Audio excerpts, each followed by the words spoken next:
Bonsoir Jean-Rémy Baudot. Bonsoir Thomas. Depuis vendredi, le nucléaire est remis en question, évidemment, compte tenu des événements au Japon. Mais on sent bien qu'en France, c'est un sujet hyper sensible. Ouais, et déjà, je ne sais pas si vous avez remarqué, mais c'est vrai que depuis quelques jours, on assiste à un tour de communication de la part des grands noms du nucléaire en France. On se relaie pour tenter de rassurer la population. Officiellement, les installations françaises sont aux normes, elles sont sûres, sans d'ailleurs parler de risque zéro. En tout cas, on nous répète qu'une telle catastrophe n'a quasiment aucune chance d'arriver chez nous. A priori, on peut le croire, ça n'est jamais arrivé. Mais mieux encore, le gouvernement continue de vanter les sécurités des produits Areva. Ce matin, sur notre antenne, sur BFM TV, Éric Besson indiquait même que la France n'allait vendre à l'avenir que des réacteurs de nouvelle génération, des réacteurs notamment le réacteur EPR, jugé beaucoup plus sûr, en tout cas si l'on en croit Éric Besson. C'est évidemment toujours sûr jusqu'au moment où il y a un accident. Les écologistes veulent relancer le débat, mais la France quand même ne semble pas tout à fait prête à changer de politique vis-à-vis du nucléaire. Il y a deux raisons vis-à-vis de ça. La première, c'est vrai qu'il serait compliqué de changer notre politique énergétique. Et pour une principale raison, regardez, c'est notre dépendance à l'énergie nucléaire. Notre électricité, 76% de notre électricité est liée au nucléaire. C'est beaucoup plus qu'en Belgique, en Ukraine, en Corée du Sud, même aux États-Unis où il y a beaucoup de centrales. Ça ne représente que 20% de l'électricité. C'est cette dépendance qui explique un petit peu bien la grande partie du discours actuel des politiques. Rappelons que Nicolas Sarkozy se dit convaincu de la pertinence du nucléaire, je le cite.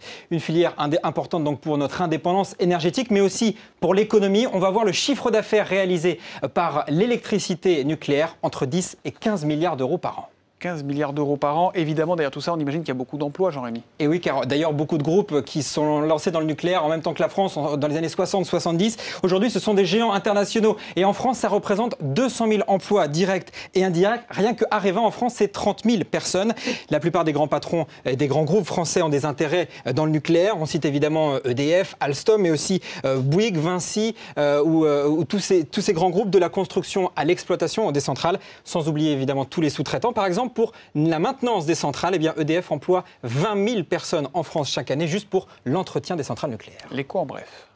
Et 5 jours après le séisme, les assurances peaufinent leurs comptes et le séisme et le tsunami pourraient coûter jusqu'à 25 milliards de dollars.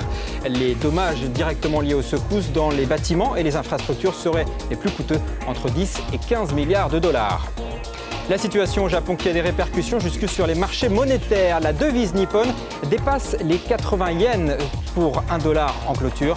Un plus haut depuis 1945, le yen est considéré comme une valeur refuge en cas de turbulence économique. Et dans ce contexte, les ministres des Finances du G7 vont étudier une aide financière pour le Japon. Téléconférence prévue demain soir pour évoquer la situation. Une réunion à la demande de la Française Christine Lagarde. Et puis face à la situation dans le pays, l'industrie japonaise s'organise. Certaines usines de Toyota vont d'ailleurs rouvrir dès demain. La production de 7 usines de pièces détachées va reprendre. Toyota affirme que l'arrêt des autres sites n'aura pas de conséquences sur les livraisons de véhicules en Europe. Merci beaucoup Jean-Rémy. On va Thomas. jeter tout de suite un petit coup d'œil au marché financier.